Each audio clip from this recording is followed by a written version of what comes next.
আমাদেরকে তাড়িয়ে দিয়েছে ফটোগ্রাফার দাদারা। Hello everyone, welcome back to my channel. আজ 11th of December 2025। আজকের দিনটা একটু বেশি স্পেশাল, আমার জন্য তো ডবল স্পেশাল।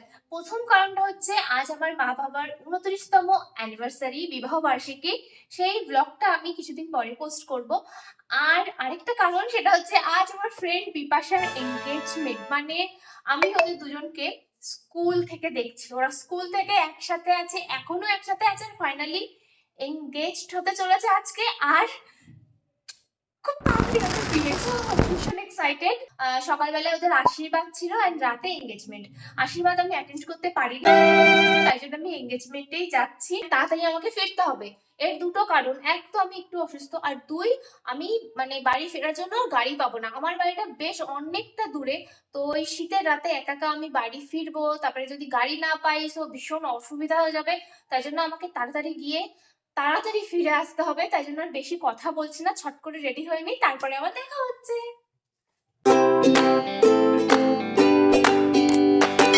আমি একদম ভেন্যুতে পৌঁছে গেছি, আর গিয়ে দেখি কুন্তি আমার জন্য ওয়েট করছে। চল চল চল চল চল। হ্যালো, খুব সুন্দর লাগছে। ওরা আসবে না? কোথায় ফটোশুট করছে? তোর শরীর খারাপ?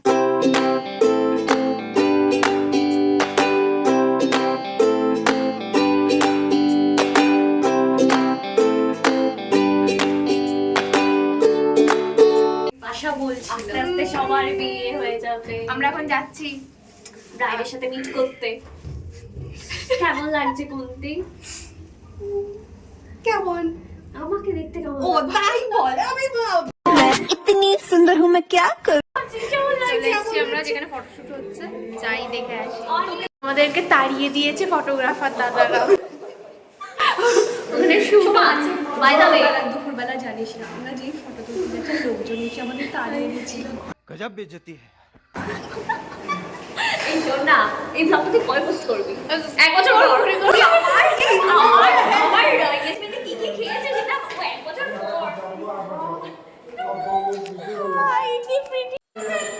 কি প্রিটি লাগছে। আচ্ছা ঠিক আছে, এখানে ফটোশুট হচ্ছে, মানে ভিডিও হচ্ছে এখন। দৌড়াদৌড়ি করছে ওরা, তাই জন্য আমাদেরকে তাড়িয়ে দিল। বিপাশার সাথে মিট করে আসার কিছুক্ষণ পরে এরা সবাই এসছে। মানে আমরা যখন এসেছি ভেন্যু প্রায় তখন ফাঁকাই ছিল, সবাই অনেক লেট এসছে। এখন জোড়া জোড়া ছাড়া ঘুরছে না। এতক্ষণ পরে আমাদের এনগেজমেন্ট ব্রাইডকে মানে একা পেলাম, ফাঁকা পেলাম। ও ভীষণ বিজি ছিল এতক্ষণ। তুই পোস্ট করবি? তুইও আসবি। Happy engagement. না না, আমি তাড়াতাড়ি বলবো। সবাই কংগ্রাচুলেশন উইশ করছিল, বাট আমি হ্যাপি এনগেজমেন্ট উইশ করে দিয়েছি। যাই হোক, আমি একটু মজাই করছিলাম, গিফট দিয়ে দিলাম ওদেরকে, আর ভাবলাম কি ওদের সাথে ছবি তুলবো, বাট ওদেরকে আবার ডেকে নিল। ওরা ভীষণ বিজি ছিল আজকে। লাইটটা ওদের গুজে ভিডিও করো, গুজে দিলে তো ভালো হয়। বেচারি হাঁটতেও পারছে না। ব্রাইড গ্রুম তো চলে গেল, আমরা এদিকে নিজেদের ছবি তুলছিলাম। আর অনেকক্ষণ লাইনে দাঁড়ানোর পরে আমি ফাইনালি সুযোগ পেয়েছি ওদের দুজনের সাথে পার্সোনাল ভাবে ছবি তোলার।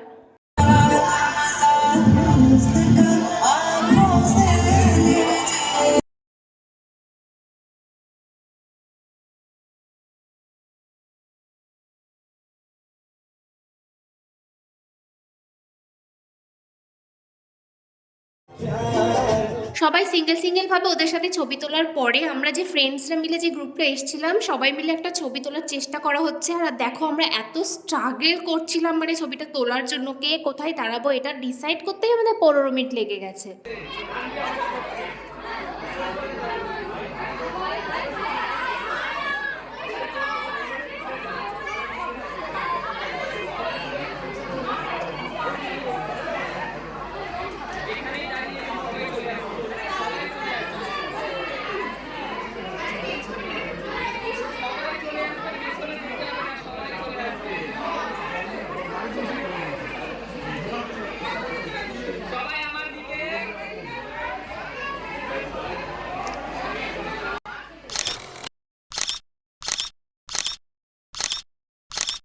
অনেক কষ্ট করে ছবিগুলো আমরা তুলতে পেরেছি আর এখন সবাই স্টার্টারের দিকে চলে এসেছে।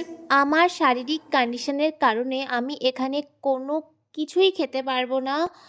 আমি জাস্ট দেখছি, সবার সাথে মজা করব, আর এই 5 মিনিট পরেই আমি এখান থেকে বেরিয়ে যাব।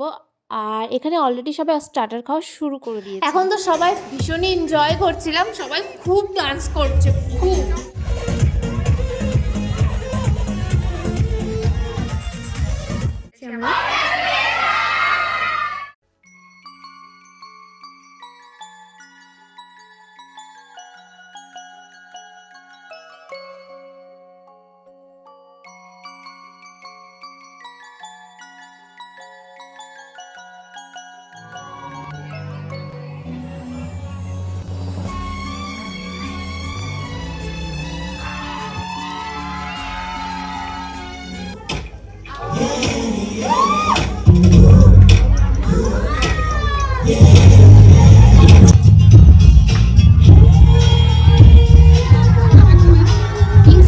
পরে অনেকগুলো ডান্স পারফরমেন্স ছিল, তার মধ্যে থেকে আমি একটাও দেখতে পারিনি। আমার বাড়ি বেশ অনেকটা দূরে হওয়ায় আমি গাড়ি পেতাম না, তাই জন্য আমাকে তাড়াতাড়ি বেরিয়ে যেতে হয়েছে। ভিডিওগুলো কালেক্ট করে আমি আমার ব্লগে অ্যাড করে দিয়েছি। বেশ মজা হয়েছে আজকে আমার সবার সাথে মিট করে। আমি বাস থেকে নেমে দেখি বাবা বাজারে আমার জন্য ওয়েট করছে। বাবার সাথে বাড়িতে চলে গেলাম আর বাড়ি গিয়ে খেতে বসে পড়েছিলাম, কারণ আমার অনেক বেশি খিদে পেয়ে গেছিল, যেহেতু আমি ওখানে কিছুই খেতে পারিনি। ভিডিওটা এখানেই শেষ করছি, দেখা হচ্ছে নেক্সট একটি ব্লগে। টাটা।